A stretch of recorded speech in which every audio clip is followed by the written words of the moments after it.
Hello, I'm Ted Dabrowski, and I'm running for governor here in Illinois. And the subject for today's discussion is this immigration chaos that we have in Illinois. We need to end the sanctuary status because it is wreaking havoc on our city and our state. We need a governor that doesn't foment violence like he's doing right now by attacking federal law enforcement officials. We need to stop harboring criminals under our sanctuary state policies, and we need to finally put our citizens over the criminals. And recently, our legislature made it worse by passing HB 1312, and that protects the criminals again more over citizens. It allows citizens to sue immigration agents. It attacks qualified immunity effectively. It is going to chill law enforcement as it tries to cut back on these criminals. And so we have a real big problem here, and we must end the sanctuary state status. And I would do that if I were governor here in Illinois. Luckily, today we have with us two guests to talk about this problem that we have. And one is a lieutenant governor of Indiana, Micah Beckwith. And they are doing amazing things to control the illegal immigration problem, the criminals there. And I'm going to let him talk about it. But I think what you're going to hear is how extreme Illinois is in protecting the criminals versus Indiana and other states who are working. The states and local authorities are working with the federal government to control this illegal immigration problem. And so with that, Mike, I'd love to turn it over to you. I know you guys just had a big thing where you had a checkpoint. We're controlling the number of truckers and drivers, illegal immigrants without licenses, dangerous on the streets. That's going to tie into our second guest, Joe Abraham, who lost a daughter to an illegal immigrant who was charged with DUI and killed his daughter. So please, Micah, please tell us how you guys are doing this immigration control and why it's so much better and so much safer and so much healthier for your state. Well, Ted, thanks for having me on, and appreciate your heart, Joe. I'm so sorry for your loss and for your testimony, but I know God's going to use your testimony to probably save countless other lives because of it's a common sense thing. I mean, Indiana's just taking a common sense position. We believe that if you're here legally, you should have all the rights afforded to you under the law, under the Constitution. But if you're here illegally, you don't get those rights. You don't get to just break into our house and then tell us that you deserve and demand all these different handouts. And so in Indiana, we're setting up checkpoints. So the governor, Braun, who's doing a great job leading this charge in Indiana, he had Secretary Noem up in the northwest part of the state, up in Gary there, close to you all. In Chicago, and with our public safety secretary, Anthony Scott, they said, hey, we're going to have checkpoints. We're going to make sure people are stopping. We're going to be checking whether or not somebody is here legally in the country. We're not just going to just assume that just because somebody has a driver's license from Illinois or California or places that aren't really doing anything common sense right now, we're not just going to take their word for it. So we want to make sure that you are here legally and that you're not going to put Hoosiers in danger when you're on the streets, and even, violence in the streets. I mean, we're seeing violent actions taken by illegal immigrants in our state. Now, I will say this, Indiana's doing a great job. We have our problems too. We've got some blue sanctuary city type leaders, Bloomington, where IU is, Monroe County. That is, we always say it's the Communist Republic of Bloomington. And they're just running out of control. They look a lot more like Chicago than they do maybe the rest of the state of Indiana. And so we've got our Attorney General, Todd Rokita, who's doing a great job of going after some of these sheriffs that won't work with ICE, or some of these local officials that are just saying we're going to openly defy ICE. And that's not okay in Indiana. In Indiana, we're working with President Trump and Secretary Noem hand in glove, and we're saying if you need help, we're going to help you. We're going to make sure all the counties in Indiana are there to help you as well. So it's just common sense. It's enforcing the law. We're either a nation of laws or we're not. And we're in Indiana, we're saying we're going to enforce the law from a state perspective, and we're going to help the federal government enforce federal law. Hey, Mike, it's important to back up a step too. I was trying to look at the laws because, in Illinois, our laws, the sanctuary state law, prohibits our local and state authorities from working with the federal government in turning over bad guys just directly to the federal authorities. And Florida's at the other end. Florida, DeSantis passed a law that mandates mandates local and state authorities to work with the feds. And I think you guys are much closer to the Florida law. So you guys actually, and I know Mike Braun was standing there with Kristi Noem at that recent event. They're partners working together to get criminals off the street. So we're the extreme end over here in Illinois, where Governor Pritzker will do nothing to work with Trump and the federal authorities to take on criminals.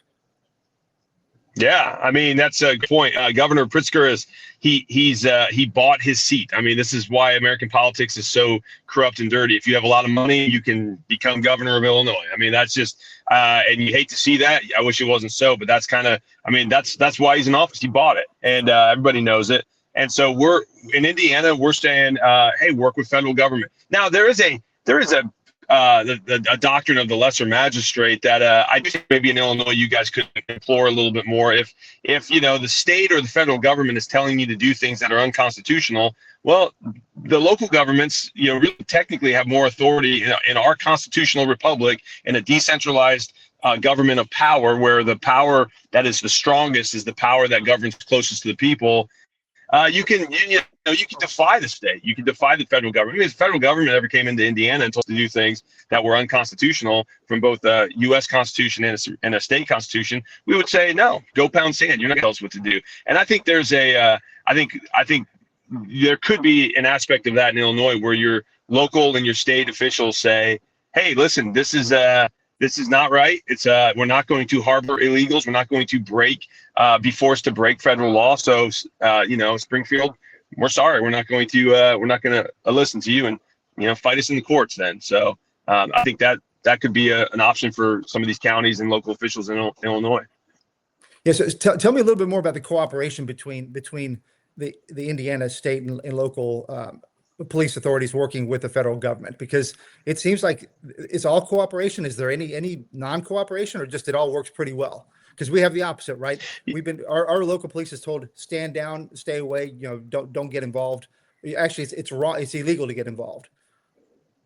Yeah. So we, from a state perspective, Governor Braun, myself, and our entire team have said we expect local law enforcement to work with ICE. So if ICE comes in, that's our expectation. If you're not doing that, you're gonna, probably feel the ire of the administration. Our Attorney General Todd Rokita is like a bulldog. He's a great guy. He's gonna come in, and there are a couple places. We have St. Joe County. Their sheriff, that's where Notre Dame is. That's South Bend.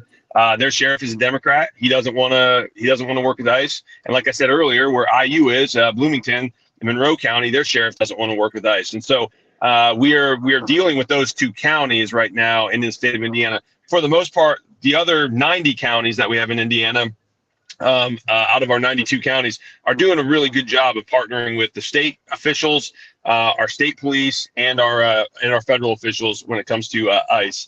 And so, but we got a couple pockets of nonsense, and isn't it funny? It's always Democrats, right? It's Democrats saying they would rather protect illegal aliens they're not a part of our system. They're not a part of our culture. They came here, they broke in illegally. They care more about those people than they do about our own citizens, our own sons and daughters, our own brothers and sisters.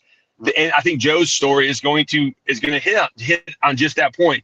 People cared more about other people from around the world than they did about the people right here at home that we are called as government officials to steward, to protect, and to serve. And so that's really what it comes down to. Republicans are saying we care about our citizens first, because that's our mandate per God. God gave us the authority and the calling to steward and servant and lead servant-hearted in a servant-hearted way to serve our people. He didn't call us to take care of the rest of the world. He called us to take care of the people here at home. It's no different than in my family. I have a duty to take care of my wife and my kids first before I care about my neighbor's family. And if I didn't care about my kids, but took all my resources and cared for my neighbor's family, and I let my kids suffer, go hungry, not have a place to live, people would say I'm a deadbeat dad. They would say, you're a terrible husband. You're a terrible father. You need to take care of your kids. But here we are in America doing the same thing with the Democrats. They're saying we should take care of the whole world while our own people are suffering. And people look at that under the purview of what government's supposed to do, and they're saying, this is terrible. You guys are awful at governing because you're not caring for the people God has placed you in care of. I mean, it's nonsense. And to your point earlier, We're talking about common sense, and it's really Republicans are common sense, Democrats are nonsense. I mean, we're seeing it's becoming more and more clear every single day. Hey, Michael, last question here. What's your message?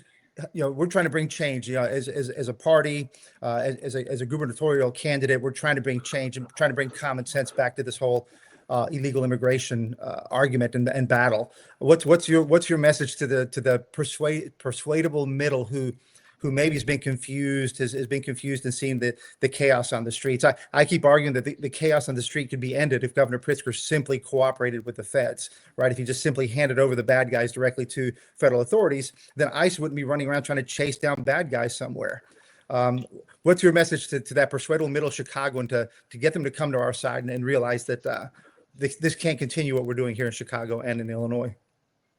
Well, my message would be: do you care about security and safety? I mean, that's really what it comes down to. When you get in your car to drive on the roads, do you want to believe and know that people who are driving next to you actually are licensed and can read the signs in English, can understand the rules and the culture and the roadways well? Do you want to be in your house at night, not worried about an illegal MS-13 member breaking into your house and coming after you and your family, or shooting you when you're walking down the street? It's really security and safety, and really government's job primarily is to secure the rights that God has given us, and that is the right to life, the right to have liberty, and the right to be able to pursue happiness in the way that you want to pursue happiness. And so if government can't do that, I would say change the government, change the people who are in government. So to the persuadable middle, I would just say this is really about safety and security. Do you want to be safe in Illinois? Do you want to be secure in Illinois? And I've never met anyone really on either side of the political aisle that says, no, we don't want to be safe. We don't want to have security. We all want it. We all want to know that our communities are places where we can live and work and raise a family in a healthy way, where we're not going to have to fear for our lives every day. And I'm going to tell you right now, it's heartbreaking to see what's coming out of Chicago, because I just, I see shootings every day in Chicago, deaths every day in Chicago. And it breaks my heart. But at the same time, I kind of wonder, I'm like, are the people going to wake up? Is this rock bottom? Is this rock bottom for Chicago? Or is there still, it just seems like the moment we think we hit the floor, nope, there's still further down we fall. And so at some point, the persuadable middle has to stand up and say, hey, this is enough. Enough's enough. And let's get some common sense leadership in Springfield. Well, thanks. And that's a great segue to Joe Abraham, who lost a daughter. Micah, you mentioned the control points that you did for the truckers and the drivers, and looking for the illegal immigrants who are either driving but they can't speak English, or they're driving big rigs but they're here illegally. Big numbers, and I saw that other states are starting to pursue that. Of course, we haven't done that in Illinois, but this hits really close to hits home for Joe, because he lost his daughter to an illegal immigrant who was driving drunk and crashed into a car that killed his daughter. And so, that's a preventable crime. It's a preventable crime that never should have happened. Joe, please tell us your story and why. The whole thing for me is that Governor Pritzker ignores these things. He's more worried about somebody. He's worried about these people being pursued by ICE more than people like you who've lost a daughter. And there's many of you, angel parents, angel families. You deserve to be listened to, because you are the ones paying the price, not the illegal immigrants. So please tell us. So on January 19th of this year, 2025, I got a call that no parent should ever have to receive, that my daughter was killed. My daughter, Katie Abraham, was killed violently on the streets of Urbana, Illinois. They were visiting friends at the University of Illinois. They were at a stoplight, and they were barreled into by a illegal alien, a Guatemalan national using a Mexican national alias. So he was in Illinois. He wasn't even who he said he was in Illinois. He hit the back of the car at 80 miles an hour, tore it up. My daughter died on the scene. And here's the measure of the man that J.B. Pritzker really wants to stand behind. And he got out of his car. Of course, nothing happened really to him. And he fled. He left. So he went from Urbana to Chicago. Chicago, they caught him down Texas, just north of the border there.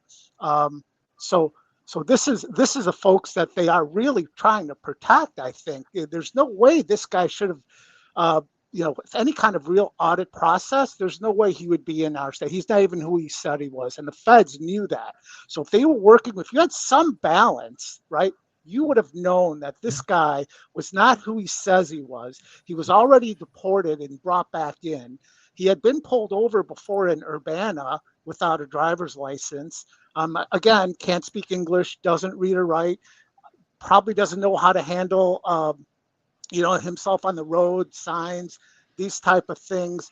He wasn't really assimilated at all or culturally understanding. We've made such great strides in drunk driving over the last 30, 40 years that I could tell. And are we going to now start over again? Because we're going to bring in everyone who maybe doesn't really understand all the good work we've done around drunk driving. And there's so many different options now that if you're going to go out drinking, you don't have to get behind the wheel. And clearly this guy didn't understand that.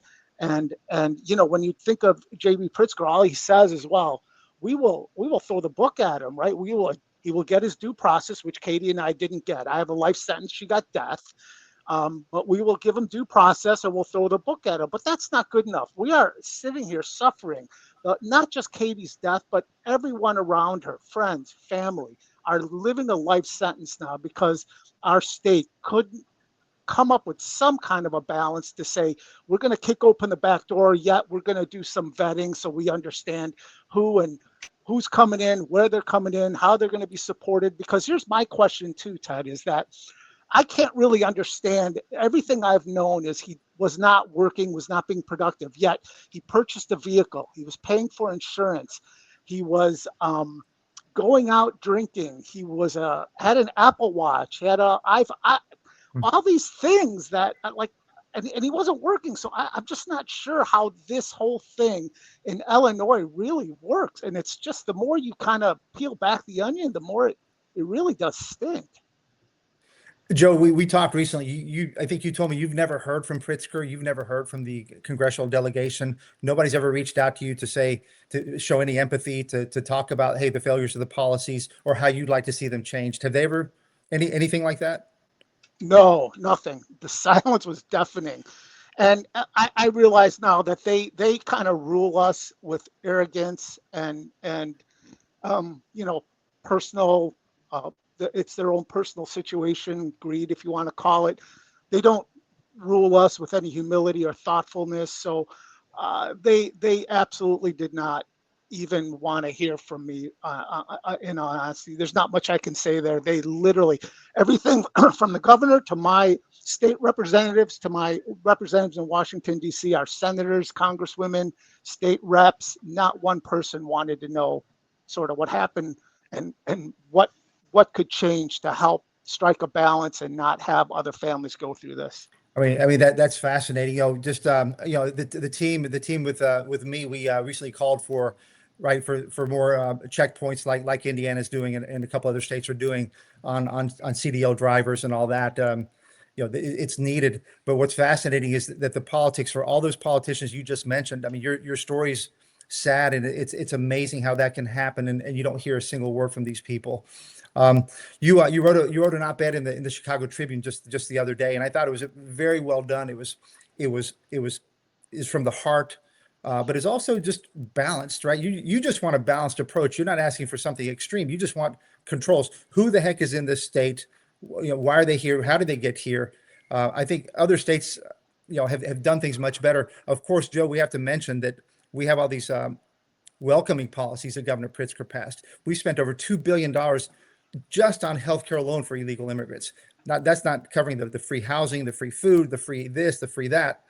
Huge amounts of money being spent prioritizing illegal aliens over our own residents. And even then, we know that when you attract that many people, you're going to attract a certain percentage of criminals. Even if it's a low percent, that many people, a low percent is still a lot of criminals. And that's our big problem. We got criminals that we just don't know. And some of them are wreaking havoc on families like yours. It's a sad statement, but I thought you did a great job on that op-ed. Thank you. Yeah. And again, I'm just looking for a reasonable process, right? If you want to kick open the back door, again, have some type of a vetting and audit process to understand what's happening. But honestly, I really do think J.B. Pritzker wants this chaos. I think he needs it. I think he needs ice on the streets. I think he's ramping it up. This is really, in my view, to distract from the complete mismanagement of this state. When I was in Congress, the way they were talking about this state, you would have thought we were living in some paradise. And that's just not the case. I'm a lifelong Illinoisan, and I may become a refugee of Illinois and end up in Indiana or something, but I've never seen it this bad. Okay, I've been here again all my life. I've never seen it so mismanaged, so corrupt, so personal ambition from everyone here. They don't really speak to the people. There's no humility in anything they do. It's just whatever they want to get done, they just go ahead and do it, and it's done with such arrogance and thoughtlessness. Yeah, Joe.